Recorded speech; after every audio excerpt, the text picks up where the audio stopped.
आणि चैतन्य लहर म्हणजे काय याची जर अनुभूती घ्यायची असेल तर गिरनारला पर्याय नाही. आपण महाराष्ट्रीयन आपल्या रोमारोमात दत्तभक्ती जोपासलेली, आपण प्रत्येक ठिकाणी जातो, औदुंबर, नरसोबावाडी, गाणगापूर, अक्कलकोट, कुरवपूर, पिठापूर सर्वत्र जातो. पण ज्या ठिकाणी दत्तप्रभूंनी 12,000 वर्ष तपश्चर्या केलेली आहे आणि त्यांच्या चरणाचे ठसे ज्या ठिकाणी उमटलेले आहेत ते चैतन्यमय स्थान म्हणजे गिरनार आणि त्याला कुठलाही पर्याय नाही आहे. मग त्या ठिकाणी आपण जायचं असेल तर कोणत्या रूपात जायचं? तिकडे गेल्यानंतर गिरनारच्या पायथ्याशी हा गिरनार पर्वत आहे जुनागडमध्ये. जुनागड म्हणजे गुजरातमध्ये जुनागडमध्ये हा पर्वत आहे आणि तिथून एक 7 किलोमीटर अंतरावर एक ऋषितुल्य पर्वत तुम्हाला झोपलेल्या अवस्थेत दिसेल. त्याचे नाक, कान, डोळे, जटा सर्व काही तुम्ही पाहू शकता आणि त्याच्या दुतर्फा डोंगराच्या रंग आहेत. डाव्या बाजूला नजर टाकली तर अवघड असा जोगिनींचा पर्वत आहे, तिकडे 64 योगिनींचं स्थान आहे. आणि उजव्या बाजूला नजर गेली तर दातार पर्वत आणि त्याच्या दुर्गम कड्यावर नवनाथांचं जागृत स्थान आहे. आणि गिरनार पर्वताच्या पायथ्याशी भवनाथ मंदिर आहे, शंकर भगवंताचं हे मंदिर. आणि बाजूला एक छोटंसं आयताकृती कुंड, या कुंडाची खोली जेमतेम 10 ते 12 फूट खोल आहे. आणि ते पण त्याची ख्याती विख्यात आहे. महाशिवरात्रीच्या दिवशी या ठिकाणी जाज्वल्य सिद्धयोगी स्नानाला येतात आणि त्यांच्याबरोबर प्रत्यक्ष शंकर भगवान स्नानाला येतात. ते आत उतरताना आपण पाहू शकतो पण बाहेर येताना दिसत नाही. आणि ही अनुभूती पाहण्यासाठी तिकडे जवळजवळ 10 ते 15 लाख लोकांचा जनसमुदाय उपस्थित असतो. आता गिरनार पर्वताला मध्यभागी कल्पून संपूर्ण जंगलातून 42 किलोमीटरची परिक्रमा करण्याचा प्रघात आहे. कार्तिक शुद्ध एकादशीला या 4 दिवसाच्या परिक्रमेला प्रारंभ होतो. पहिल्या दिवशी जिनाबाबांची मडी म्हणून एक जाज्वल्य सिद्धयोगी होऊन गेले, त्यांचं त्या ठिकाणी स्थान आहे. त्यांची ख्याती विख्यात आहे. हे महाकालीचे निस्सीम भक्त नित्य नेमाने ते महाकालीच्या दर्शनाला जायचे. एकदा त्यांच्या मनामध्ये बंडखोर विचार निर्माण होतो की दरवेळेला मीच आपल्या आईच्या दर्शनाला जातो, आई कधी आपल्या लेकराला भेटायला येत नाही. म्हणून ते त्या ठिकाणी रुठून बसतात. आणि काही झालं तरी हट्टाला पेटलेले आहेत आणि ते जात नाहीत. आणि तिकडे आई मात्र कासावीस होते, आपले लेकरू अजून आपल्याकडे का आलं नाही. आणि ती खाली उतरून त्यांना ज्या ठिकाणी भेटते त्या ठिकाणी एक छोटीशी घुमटी त्याने उभारलेली आहे. आणि हे चैतन्यमय स्थान आहे. त्या ठिकाणी जिनाबाबांची मडी, त्यांच्या इथे एक चिरूट ठेवलेली आहे.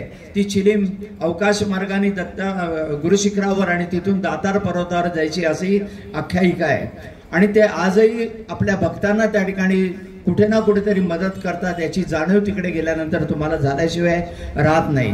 तिकडे आपण पहिल्या दिवसाचा पडाव होतो, दुसऱ्या दिवशी मालवेला म्हणून आहे त्या ठिकाणी आपण थांबतो आणि तिसऱ्या दिवशी बोरदेवी, आणि बोरदेवीला जाऊन नंतर आपण पुन्हा गिरनार पर्वताच्या पायथ्याशी येतो आणि परिक्रमा संपन्न करतो. या परिक्रमेमध्ये जवळजवळ 20 ते 25 लाख लोकांचा जनसमुदाय उपस्थित असतो.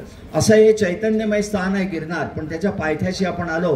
10,000 पायऱ्या आणि 3 डोंगर ऐकून आपली छाती धडकून जाते. पण पहिल्या पायरीवर नतमस्तक व्हायचं, मीपणाची अहंकाराची वस्त्र उतरवायची आणि महाराजांना म्हणायचं, हे प्रभू आपणच मला घेऊन जाणार आहात. आणि प्रत्येक पायरीगणिक षडरिपूंचा एक एक वस्त्र उतरवत जेव्हा तुम्ही 9,999 पायऱ्या चढून परमोच्च स्थानी जाऊन पोहोचाल त्यावेळेला तुम्ही निर्वस्त्र अवस्थेत असाल, म्हणजे दिगंबर अवस्थेत असाल.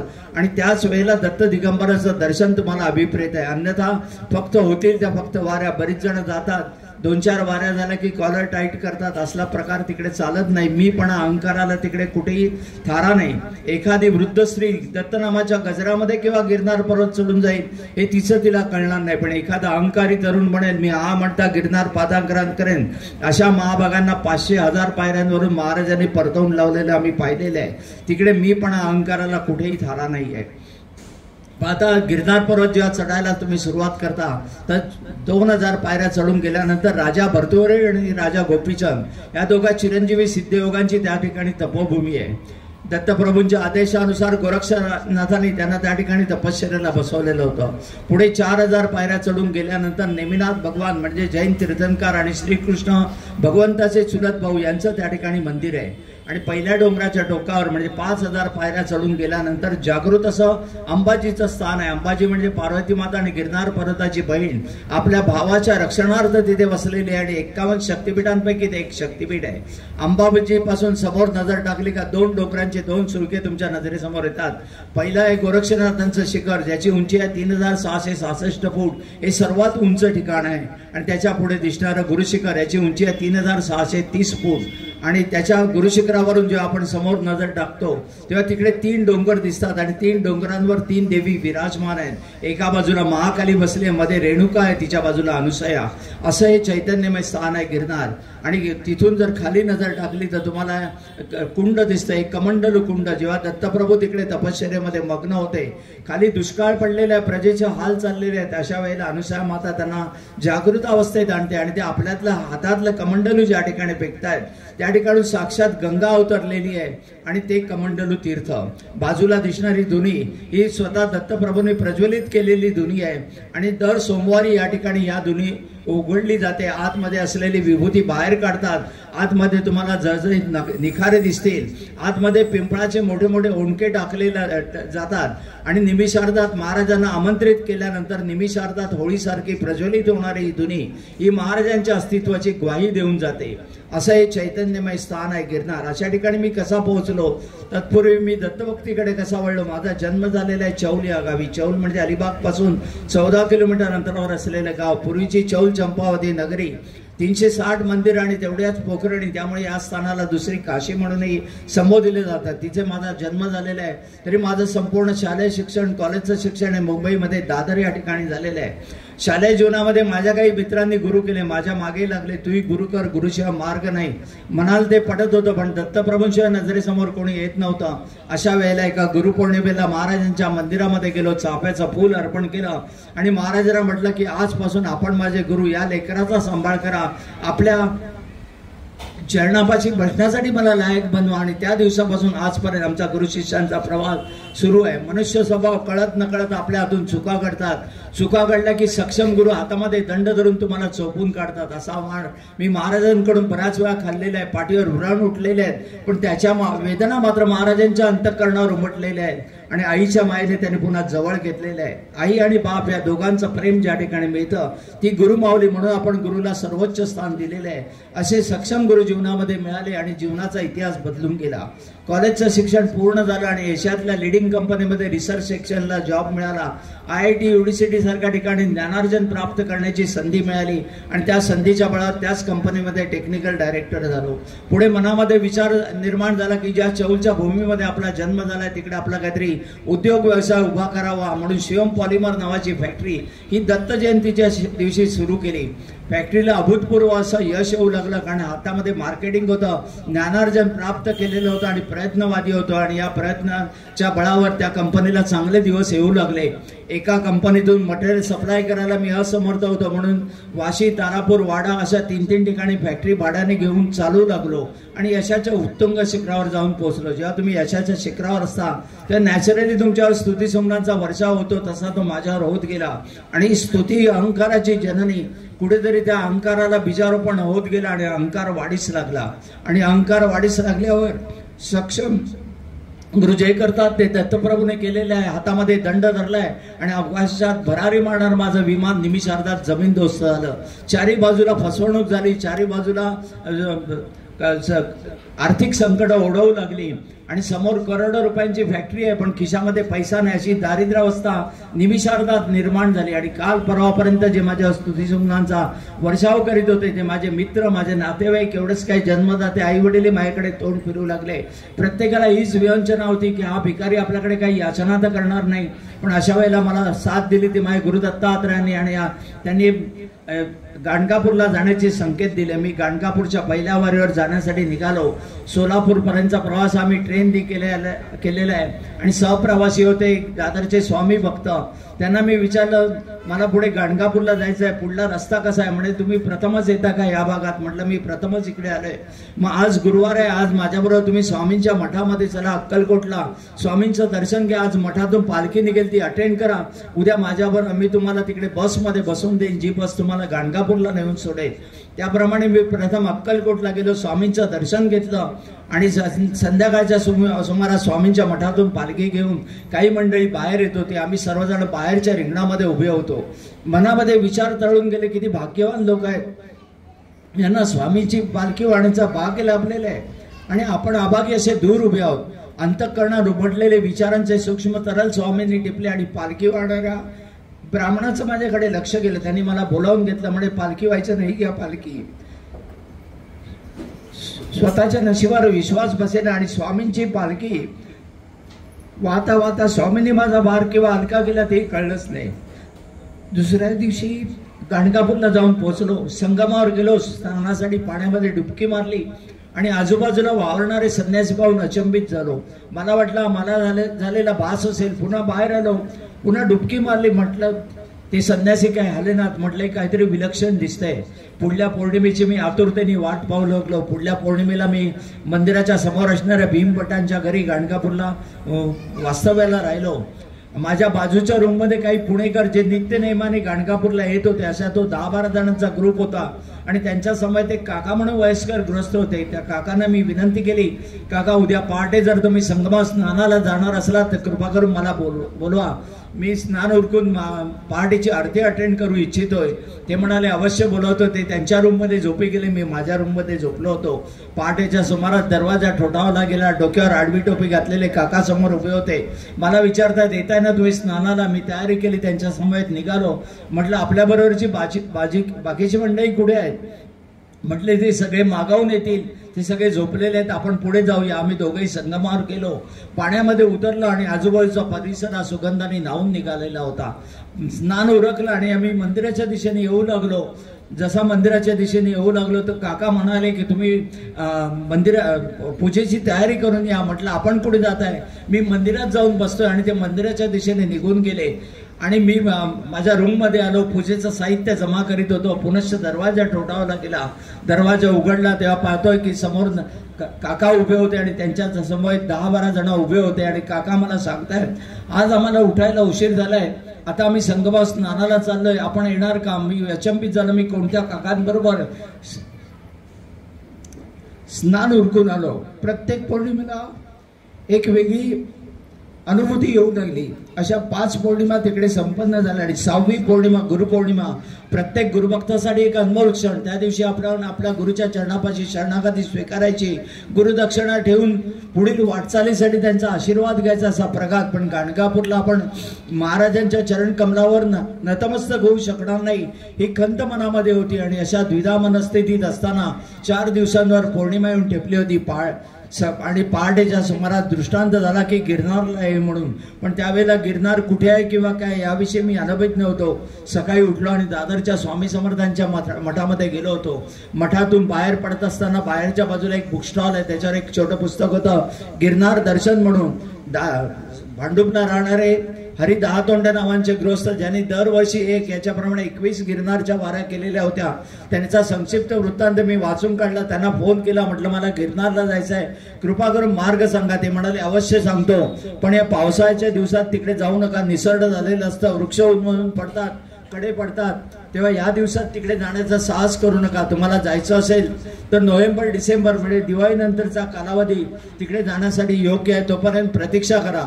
म्हटलं आपण कृपा करून मार्ग सांगा. त्यांनी मार्ग सांगितला आणि मी गिरनारच्या पहिल्या वारीवर जाण्यासाठी निघालो.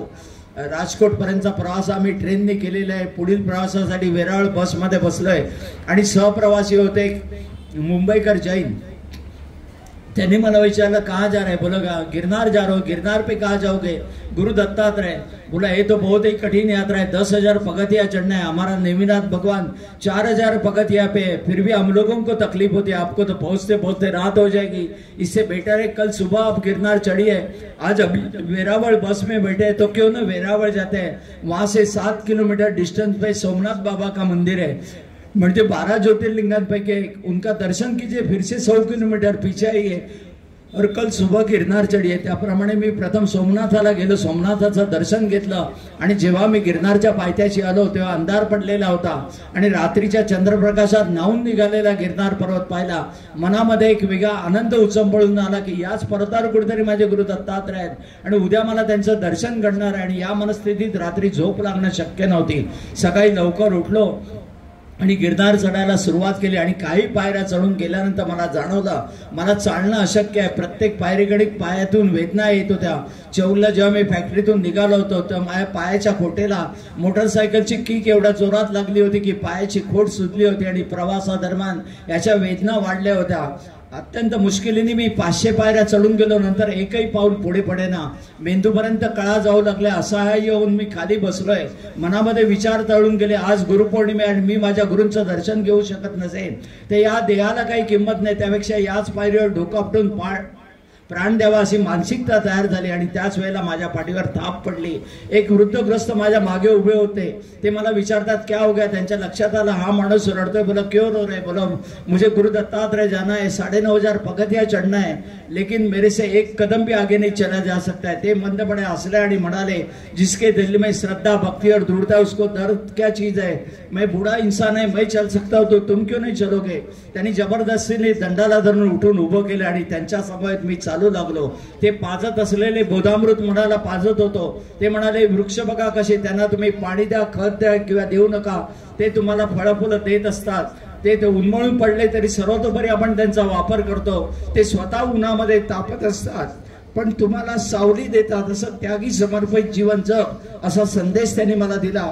थोड्याच वेळात मी अचंबित झालो. माझ्या पायातील वेदना इतिहास जमा झालेल्या होत्या आणि अंबाजीपर्यंतचा प्रवास आम्ही केव्हा संपवला तेही कळलंच नाही. अंबाजीपासून मी पुढे जाऊ लागल्यावर त्यांनी मला अटकलं. म्हणाले की बेटा ये आदि माया शक्ति है, माँ का आशीर्वाद लो और माँ से शक्ति लेके आगे आ जाओ. बोला आप कहाँ जा रहे. मैं गुरु शिखर पे जाके बैठा हूँ. आणि ते धुक्यामध्ये विरून गेले. धुक्यामध्ये विरून गेल्याचा अर्थ असा होता की 5-6 फूट अंतरावर असलेल्या धुक्यांच्या चादरीच्या पलीकडे असणारं गुरु शिखर गोरक्षनाथांचं शिखर काही दृष्टिक्षेपात येत नव्हतं. मी आईचं दर्शन घेतलं. त्यांच्या पाठोपाठ निघालो. गोरक्ष शिखरावर गेलो.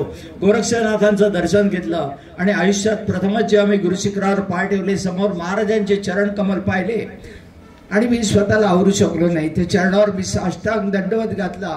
माझ्या नेत्रातून ओघळणाऱ्या अश्रूंचा अभिषेक आम्ही माझ्या गुरुदत्तात्रेयांना केला. कित्येक क्षण मी भानावर नव्हतो. जेव्हा भानावर आलो तेव्हा मला येणारी मोडकी तोडकी स्तोत्र म्हणत मी तिकडे अभिषेक पूजा संपन्न केली. चरण पादुकांच्या दोन्ही बाजूला दोन्ही संन्यासी पुजारी उपस्थित होते. त्यांना मी विचारलं, इथे असे वृद्धग्रस्त आले होते, ते कुठे गेले. बोला ऐसा कोई इधर आया नहीं. बोला दूसरा कोई रास्ता है क्या. बोला यही एक रास्ता ऊपर आता है, ऊपर से नीचे जाता है. मला वाटलं ते खाली कुठेतरी थांबले असतील असा विचार करून मी निवांत राहिलो. आणि जेव्हा मी तिकडे ध्यानावस्थेत चरण पादुकांसमोर बसलो होतो तेव्हा त्याच चरण पादुकांवर बसलेले ते वृद्धग्रस्त मला दिसले आणि पुनर्वारीचा आदेश झाला. मनामध्ये एक वेगळा आनंद उत्सव पडून झाला. दुसऱ्या पौर्णिमेची मी आतुरतेने वाट पाहलो. दुसऱ्या पौर्णिमेला भवनाथ मंदिराच्या पायथ्याशी एका धर्मशाळेचा आश्रय घेतला. सकाळी लवकर उठलो आणि गिरनार चढायला सुरुवात केली आणि 3 तासाच्या आतमध्ये मी गुरुशिखर गाठलं. त्या दिवशी गुरुशिखरावर वास्तव्याला राहण्याचा मनोदय होता म्हणून त्याप्रमाणे मी तिकडे पूजा अर्चा सेवा करीत होतो. आणि जेव्हा मी ध्यानावस्थेत चरण पादुकांसमोर बसलो होतो तेव्हा दत्तप्रभूंचा स्पष्ट आदेश झाला की रात्री गुरुशिखरावर येऊन बस. त्या पुजाऱ्यांना म्हटलं, रात को मुझे गुरुशिखर पे आके बैठना है. ते म्हणाले, हे दत्तप्रभूंचं अक्षय निवासस्थान आहे, तिकडे त्यांचं वास्तव्य असतं, त्यांना त्रास होईल अशी अनुचित घटना आम्ही करत नाही किंवा कोणाला करू देत नाही. रात को हम लोग किसी को अलाउ नहीं करते.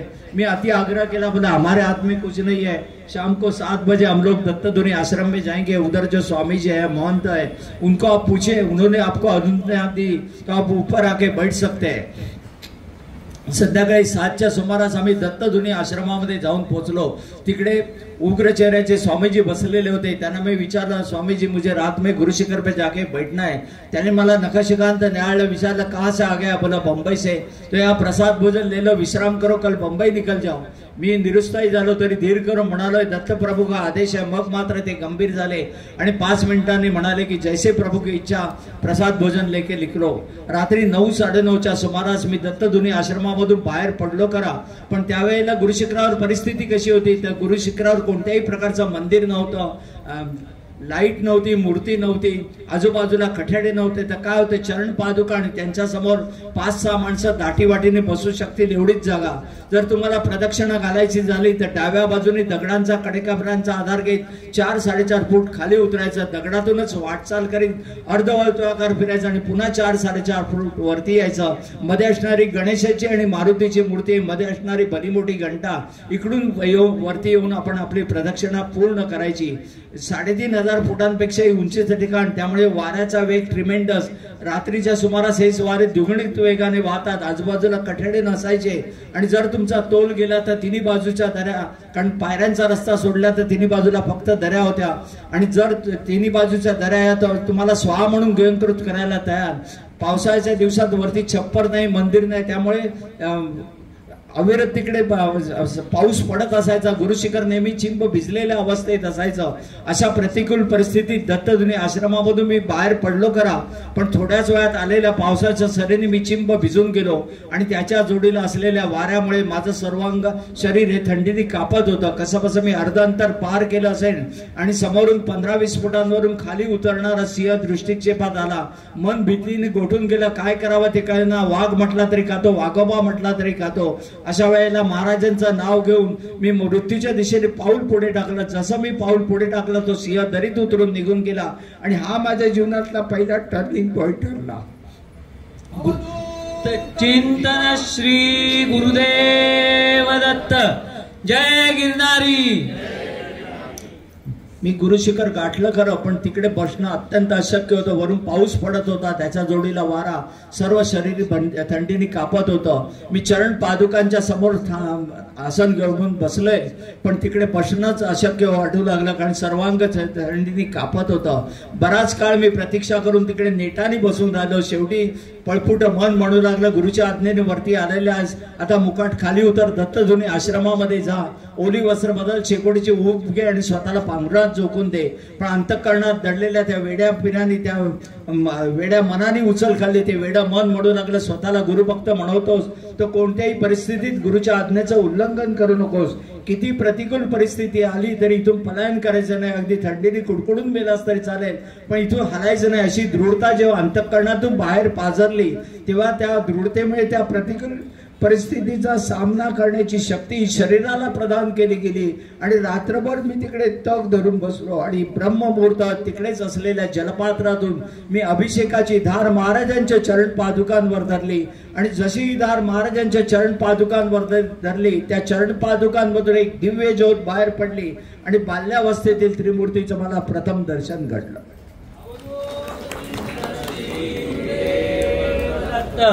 जय गिरनारी. जय गिरनारी. जय गिरनारी.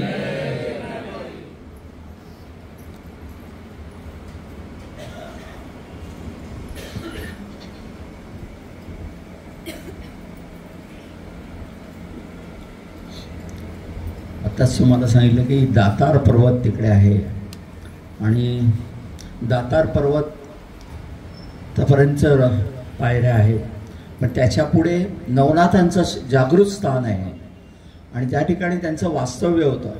आता दुर्दैवाने मध्ये काही वाद झाले होते की इथे यांचा महाराजांचं स्थान नाही, हे नाही, थोडसा प्रकारही चाललेले होते. पण खरंच ती अज्ञानी बालकं आहेत एवढंच मी म्हणेन, कारण महाराजांचं अनादी कालापासून तिकडे वास्तव्य आहे आणि बाकी सगळं चराचर त्यांनी व्यापलेलं आहे आणि हा चिरंजीवी अवतार आहे. अनादी कालापासून तो त्या ठिकाणी तुमच्या आमच्यासारख्या कित्येक आत्म्यांना चांगली सद्गती मिळावी म्हणून प्रत्येकाला त्या ठिकाणी मदत करतायत. तुमच्यामध्ये असलेले षड्रिपूंचा दूर करून तुम्हाला त्याच्या चरणापाशी खेचून घेतलंय.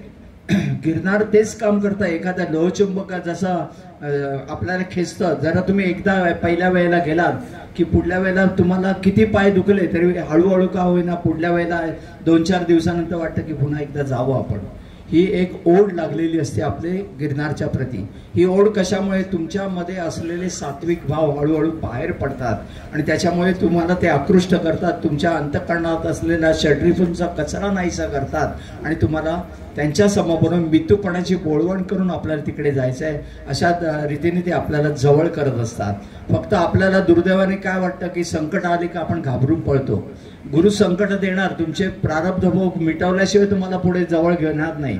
जोपर्यंत तुम्ही पवित्र आत्मा होत नाही तोपर्यंत महाराज त्यांना तुम्हाला जवळ करत नाहीत. फक्त लांबूनच तुम्हाला फटके मारून सरळ करतात. पण मात्र जवळ करत नाही. याचं कारण बऱ्याच वेळेला आपण म्हणतो मी या मार्गामध्ये आलो, गुरु दत्तात्रयांची सेवा करायला लागलो आणि माझ्यावर अनंत संकट येऊ लागली. संकट हे याचं द्योतक आहे की महाराज तुमच्या बरोबर आहेत हे लक्षात घ्या. आपलं पूर्व प्रारब्ध आपल्याला माहीत नाही. आपण दुर्दैवाने कुठेतरी काही वाईट कर्म ह्या जन्मी मागील जन्मी आपल्याला माहीत नसतं. म्हणून आपण कुठे फोकस करायचा, त्या या जन्माच्या कर्मावर फोकस करा. मागील जन्माचं माहीत नाही तर मागील जन्म सोडून द्या, काय असतील ते भोग आपल्याला भोगूनच पुढे सरायचं आहे. पण या जन्मी जर तुम्ही चांगलं पुण्यकर्म केलं की हळूहळू तुम्ही ईश्वराच्या जवळ जाल आणि मागील जन्माच्या पूर्व प्रारब्धानुसार जर काय तुम्हाला देणं घेणं असेल तेही संपुष्टात येईल आणि ईश्वर तुम्हाला हात दिल्याशिवाय राहणार नाही. ते कोणाला हात देतात त्यासाठी आपण सक्षम असलं पाहिजे. एखाद्या हिऱ्याला पैलू पाडायचं तर काचेला कोणी पैलू पाडत नाहीत. मग तुमच्या असंख्य आत्मे आहेत, त्यांच्यामध्ये कोण पवित्र आत्मा आहे, कोणाच्या मनामध्ये किती चांगले विचार आहेत. आपण बाह्य रूपाला ते बघत नाही आहेत, आपलं आंतरिक रूप बघतायत. अंतर्मन तुमचं कसं आहे, किती पवित्र आहे, त्याच्यावरही सर्व गणित आहेत. तर आपलं अंतर्मन किती शुद्ध आणि पवित्र राहील याचा जर तुम्ही प्रयत्न केला तर ईश्वराच्या तुम्ही अधिकाधिक जवळ जाल. कुठेही धावायची गरज नाही. तो तुमच्या अंतःकरणातच विराजमान कसा होईल याच्यासाठी आपण प्रयत्न केला पाहिजे. तर तिकडून पुढे जाणारा दातार पर्वताच्या इकडून पुढे जाणारा रस्ता हा कच्चा रस्ता आहे, डोंगरातून आहे. बऱ्याच वेळेला त्या ठिकाणी तुम्ही एखादा भोवऱ्यात सापडल्यासारखे कुठे ना कुठे ते भरकटल्यासारखे फिरू शकतात. कारण बरेच जण ते चकवा म्हणतात, तसं आपल्या गावा ठिकाणी म्हणतो आपण चकवा लागलाय, तशा पद्धतीने मला वाटतं राकेश तू सुद्धा फिरून फिरून मग तुम्ही पुढे गेला होतात, बरोबर ना? म्हणजे त्या ठिकाणी ते चकवा लागल्यासारखं होतं. पण धीर सोडायचं नाही, त्यांचं नामस्मरण करायचं. शेवटी वाट दाखवणारेही तेच आहे, तेवढं लक्षात घ्या. आणि अशा रीतीने आपण त्यांच्या इथे जाऊ शकतो. त्या ठिकाणी नवनाथांचं जागृत स्थान आहे ते. आणि अशा ठिकाणी मी विचार केला होता की आज आपण त्वरेने पहाटे लवकर उठायचं आणि दातार पर्वत करून नवनाथांचं दर्शन घ्यायचं आणि पुन्हा उतरून गुरुशिखरावर जायचं. अशा विचाराने मी पहाटे म्हणजे उजाडलंही नव्हतं तेव्हाच मी तिकडे चढायला सुरुवात केली. रस्त्याला अंधार होता आणि त्या ह्याच्यात माझं चालणं चालू होतं. कुठेही निर्मनुष्य रस्ता आणि चालता चालता मी माझ्या तंद्रीत चालतोय आणि एकाएकी माझे पाय थबकले. सर्वांगावर माझ्या भीतीने काटे उभे राहिले. कारण समोरचं दृश्यच तसं होतं. एक वाघ बसलेला आहे आणि एक वाघीण त्याच्या भोवती फिरते. हे दृश्य पाहून माझ्या त्या ठिकाणी पाचावर धारण बसली. मी आजूबाजूला आडोसा शोधू लागलो. ते ठिकाणी त्या चहाच्या टपऱ्या असतात. ते चहाच्या टपऱ्याचे दरवाजे कसे असतात ते नुसतं त्यांनी प्लॅस्टिक टाकलेले आणि वरती दगड ठेवलेले. मी त्वरेने तिकडे गेलो आणि त्या खोपटाचा आश्रय घेतला. त्या चहाच्या टपरीच्या आत घुसलो आणि तिथून असलेल्या बगदाडातून मी बाहेर पाहतोय तो वाघ तिकडे बसलेला आणि ती वाघीण त्याच्या भोवती अक्षरशः प्रदक्षिणा मारल्यासारखी फेऱ्या मारते. त्यावेळेला मला त्याही परिस्थितीत मला असं वाटलं की जणू ही वाघीण 7 जन्मासाठी आपल्या वाघोबाला त्या ठिकाणी बंदिस्त तर करत नाही, असा प्रकारचा विचार त्याही क्षणी माझ्या मनात आला. थोडा वेळ तिकडे मी प्रतीक्षा केली. हळूहळू उजाडायला लागला आणि तो वाघ मात्र आळोखे पिळके देत उठला आणि जंगलाच्या दिशेने निघाला. त्याबरोबर ती पतिव्रता वाघीण त्याच्या पाठोपाठ हळूहळू निघून गेली आणि ते दोघंही दिसेनासे झाले. इतका वेळ मी त्या ठिकाणी एखाद्या भित्र्या सशासाठी मी तिकडे आत लपून बसलो होतो. पण ते दोघेही दृष्टीआड आले गेल्यानंतर मी जणू काय मीच वाघ आहे अशा ऐटीत मी बाहेर पडलो आणि दातार पर्वत चढायला सुरुवात केली. दातारेश्वराचं दर्शन घेतलं. तिकडे मला चहाचा प्रसाद मिळाला. तो चहाचा प्रसाद घेतला आणि नवनाथांच्या दर्शनासाठी मी बाहेर पडलो. तिकडे काही अंतर मी पुढे चालून गेलो आणि एका झाडाच्या बाजूला एका दगडाला टेकून आडोशाला एक हाडांचा पिंजरा तिकडे बसलेला होता.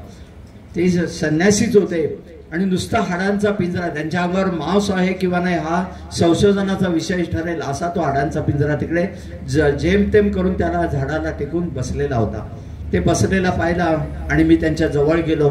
मला थोडीशी त्यांची दयाही आली. मग मला आठवलं माझ्या झोळीमध्ये काही फळं आहेत. मी त्यातली 2 सफरचंद काढली आणि त्यांच्या पुढे ठेवली आणि ते हसले.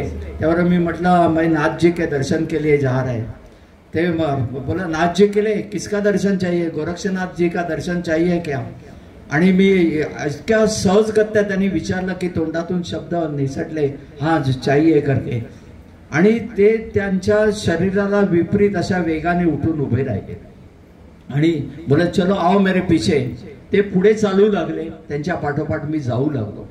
बरंच अंतर पार करता करता आतमध्ये दऱ्यांमध्ये उतरत गेले आणि एका दाट झाडीच्या आड एक गुंफा होती. तिकडे जवळ गुंफेच्या बाहेर आले आणि बोला इधर अंदर बैठे जाओ, दर्शन ले लो.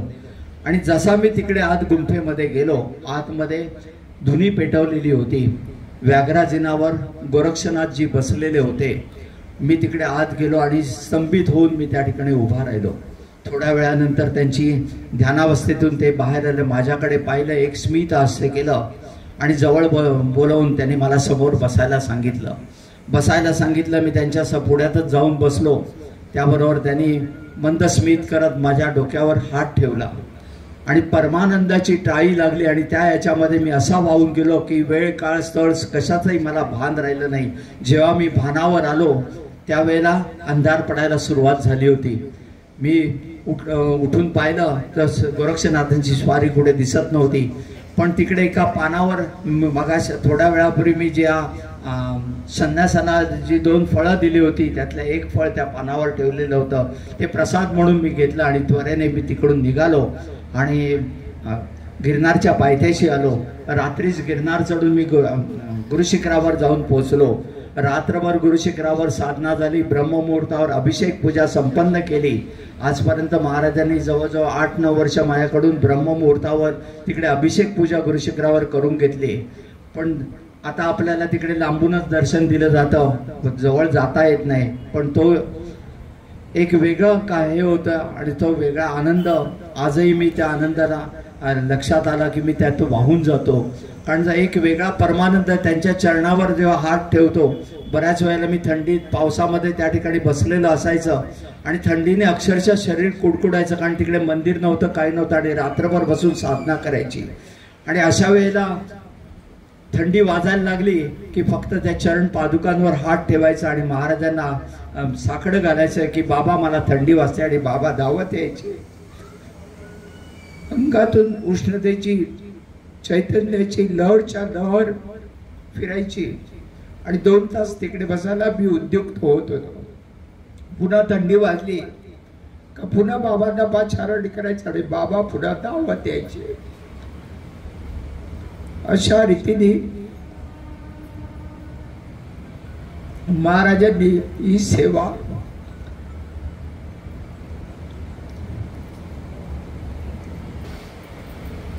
महाराजांनी ही सेवा माझ्याकडून करून घेतली. केवळ त्यांनी करून घेतले म्हणून झाले, अन्नता एवढं नाही.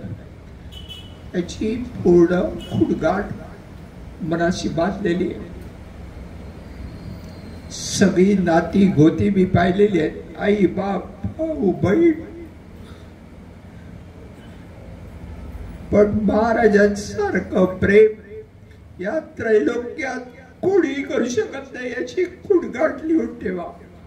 निस्वार्थी प्रेम फक्त आणि फक्त आपले गुरुच करतात. तेव्हा सगळी नाती भीती सांभाळा तुम्ही, पण त्यात अडकू नका. फक्त एकच नातं आहे जे युगापासून तुमच्या आमच्या सारख्यांच्या कल्याणासाठी जगतंय, ते गुरुदत्तात्रयांचं नातं. त्यांच्या चरणापाशी शरण जा.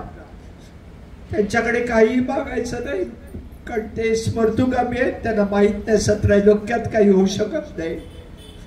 न मागता ते सर्व काही देतात. नाही तर आपण तिकडे जायचं आणि माझ्या मुलाचं लग्न होत नाही, मुलीला बाळ होत नाही, मला गाडी पाहिजे, मला बंगला पाहिजे, ते देऊ शकत नाही असं काही नाही. ते सर्व काही द्यायला बसले.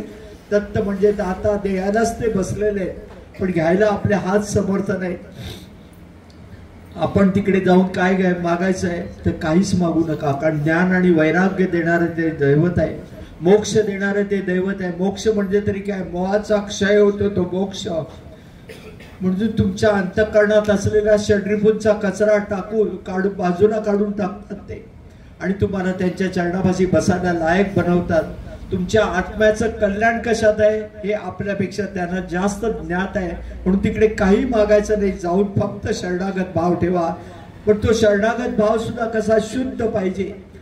आपण मनामध्ये कसलेही विकल्प असता कामा नयेत. शुद्ध भाव त्यांना लागतो. आपण तिकडे नेतोय, सोन्याची सिंहासनं देतोय, चांदीचे मुखवटे देतोय, सर्व काही देतोय, पेढे बर्फी जवाहीर सगळं काही वस्त्र. पण त्यांना कशाचीही अपेक्षा नाही. त्यांना फक्त लागतं तुमच्या अंतःकरणात असलेला तो शुद्ध भाव. आणि ज्या क्षणी हा शुद्ध भाव तुम्ही त्यांच्या चरणापाशी अर्पण कराल ते तुम्हाला जवळ करतील.